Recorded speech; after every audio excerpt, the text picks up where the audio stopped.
Hi, everybody. Welcome to another episode of Pretty Lies and Alibis. I'm Gigi flying solo covering this Anthony Todt case. What a morning in this trial. We're going to get to that real quick. But first, we want to give a shout out to one of our sponsors, Two Cool T-shirt Quilts. You can go to twocooltshirtquilts.com /pretty lies and alibis. They will know we sent you. Get something real nice. Graduation season is coming up, wedding season.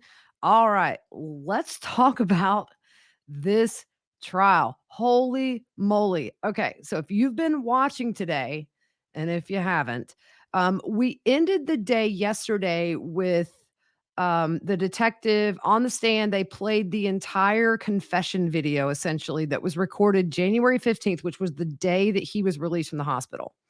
And if you listened last night, we talked about how he went through everything, how he murdered the kids, whole confession. And so we expected for the detective to be under direct and cross exam today. But the defense had a really quick cross. They asked if he empathized with the people he's interviewing, and he said he really didn't understand the question.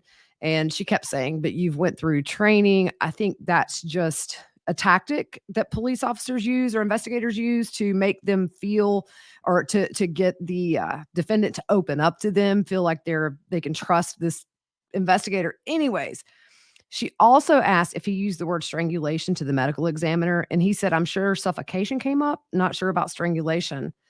And she asked if there was contradictory information from the autopsy related to what Tony said in the interview, and he said yes. There was no redirect, and all of the sudden, the state rests their case. And you could tell the defense had the rug pulled out from underneath them. The looks on their faces was very telling. So the defense asked the judge, he says, "Hey, we are not ready to present our case. Can we have until tomorrow morning?" The judge says, "Nope, you've had years to prepare. We'll give you 30 minutes. That's it." So the defense opens up. Immediately, there's an objection from the prosecution. They go to sidebar. And then he comes back, and essentially his opening is, "Hey, we live in a different time now. You guys can take notes." He said, "The presentation has been difficult for you, but we're going to keep going now." And who do they call to the stand? Tony, up on the stand. Holy moly, guys. Let's just say this guy is the conductor of the Hot Mess Express. Let's go through some of what he said. This is definitely going to be a 2-episode day in this trial, but I was too excited to wait. So we're going to talk about so far what's happened. As far as I know, testimony's still going on with him on the stand. He's under cross exam right now, but let's go back to the defense. They start at the beginning. He says he and Megan met in high school, and they got married, and they were traveling physical therapists, and that's why they had this condo in Celebration, Florida, as an investment, and then also as just a home. He said they started out in California, doing the travel physical therapy work, and ended up in Florida. He said her health when they first met, she had been diagnosed with Lyme disease as a teenager, and she also have had a mitral valve prolapse, a heart murmur, and arrhythmias. But when they got married, overall, she was pretty healthy. He said it wasn't until March of 2011 that her health problems started, and then he starts crying. Here comes the waterworks. He said she was bit by a bug while they were at a theme park, and then he lists all these health issues that she has. With him on the stand, what he's doing is he's trying to school the entire courtroom. As a physical therapist, he has medical knowledge, of course, and his answers are really long winded and unnecessary. We've seen his defense attorney many times try to kind of pull him off the ledge and say, "Let me ask more simple yes or no questions." Essentially, you're digging your own grave, buddy. He said she went from a strong, vibrant woman to 90 pounds, and she went from a mom who provided for everything the family needed, including him. He said he was like a kid himself, to a person who could barely walk stairs. So they hired some helpers for the kids. And he said that she was Catholic, and she got confirmed so they could get married in the Catholic church. But He said that she started to seek out other religions. When she got her yoga certification, she started going into more kind of Hindu beliefs. And he said that those beliefs took over her medical outlook and the treatment of herself. He said before their first son was born in 2002 of November of 2002, her dad hung himself and that she was very close with his dad, was not close with her mother. He then added that he was good friends with her dad as well. He said that she has had several miscarriages, the first of which happened shortly after she was bit by the bug in the theme park. So then we jump into fall of 2019. They found out she was pregnant, which he said immediately helped her depression. But they lost this baby, which he said affected her and him both in a profound way. He said he supports her religious choices, but he did not practice with her. Then he says, with because of the Lyme disease, she had breathing problems and chronic pain. She became hopeless and didn't want to go on. He said he would actually have to shave her legs for her because she couldn't do that for herself. And she was really seeking her own control of her medical care, moving away from uh, regular doctors. And she went from traditional medications to religious followings to decide her care, and also used what they call a medical medium to find out how she needed to treat herself. He said that this religious group that she was a part of introduced her to this whole afterlife thing that is the center of what he is saying was the reason for the murders of the kids and Megan. He said she would use Skype to attend meetings where they would give her prayers, and ultimately, this afterlife component of the religion was essentially reincarnation to a better life. And it made her want to seek better health in her next life and also better relationships, which was mainly her motivation. Then the defense attorney asked about the suicide note. If you remember, I believe in the interview, he said that they wrote it together and then he printed it after she died. He says that when he came back to the house the day of the murders, she showed him the note. He had no knowledge of it before that, and she was trying to explain why she did what she did. And he said he called her some not so nice names, but the demeanor of the letter was what she had been told in meditations. Tony said that in hearing the news of what she had done, he vomited. He said he told her that he would take personal responsibility for the murders if she got help, and he said he always held her on a pedestal. He said it was the most horrible day of his life and that she died in front of him as well. So then the defense asks about this pie that has been brought up where allegedly she put the Benadryl in. And he said he knew they were having pie, and he said he passed on the pie because he was overweight and had been jogging.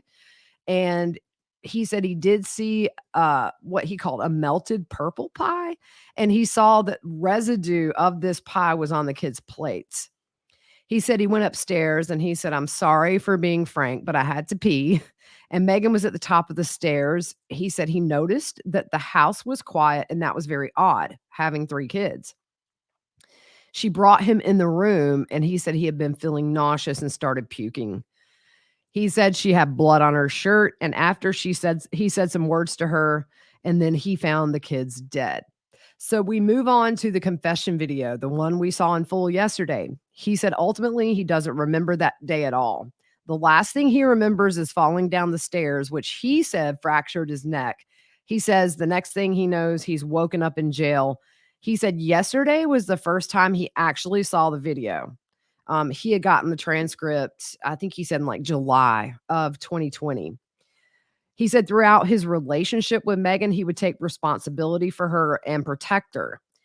He doesn't remember saying he stabbed the kids and that there was blood everywhere. When asked again why he said he killed the kids, Tony said it goes back to his job of protecting his wife. He said he had no clue how they died, and the video showed that. And what he was referring to is how the medical examiner disputed his version of events based on what those autopsies found. He said when he saw everyone dead, he wanted to be with them. and he sliced his wrists, tried to OD, tried to hang himself, used a pellet gun to shoot himself in the liver and the heart. He also said he had recently been prescribed metformin, which is a diabetes pill that you take a few times a day. He said he swallowed the whole bottle. Then so the defense said, "You were in the house for 3 weeks after the deaths with the bodies. How many times did you try to kill yourself?" And he said he couldn't count, but he estimated it to be 8 or 10 times. Then he was asked, "How hard is it to stab yourself?" And he said, "She did. No freaking way. I chickened out." He said with the suicide attempt with the Benadryl, it made him sleep, so he took more. He said it tasted horrible.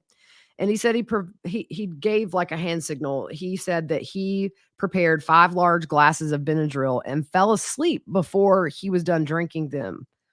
He claims he took over 200 Benadryl pills and he drank an energy drink to stay awake to finish the job. And he said he drank Mountain Dew to ease his nausea. Never heard of that. So they move on to a Huffy bicycle that was in crime scene photos, and he starts crying again, and he says, "My babies." He said that was a Christmas present for Zoe, and he was going to put it together, but he never got to. They also talk about the numerous Christmas gifts that were shown in evidence photos, and his attorney asked, "Did you guys buy gifts for your kids?" And he said some of the things were his and Megan's. They had Zoe a dollhouse, and presents from family were also sent down to them for Christmas. And the defense asked what could have stopped her from killing the kids. And Tony said he doesn't know. She was pain free the day she woke up. He had no knowledge of this and doesn't know what could have prevented it. And he said he was blindsided, and I quote, like a Mack truck filled with dynamite, end quote. At this point, he's crying. He asks for a tissue.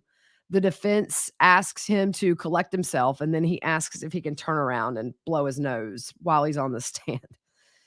Oh my gosh, y'all. This is just it is literally like a train wreck. You don't wanna watch because it's so cringy, but you're intrigued. And his attorney asked if the person who was kind of the shaman of the religion in contact with Megan, and Tony said yes.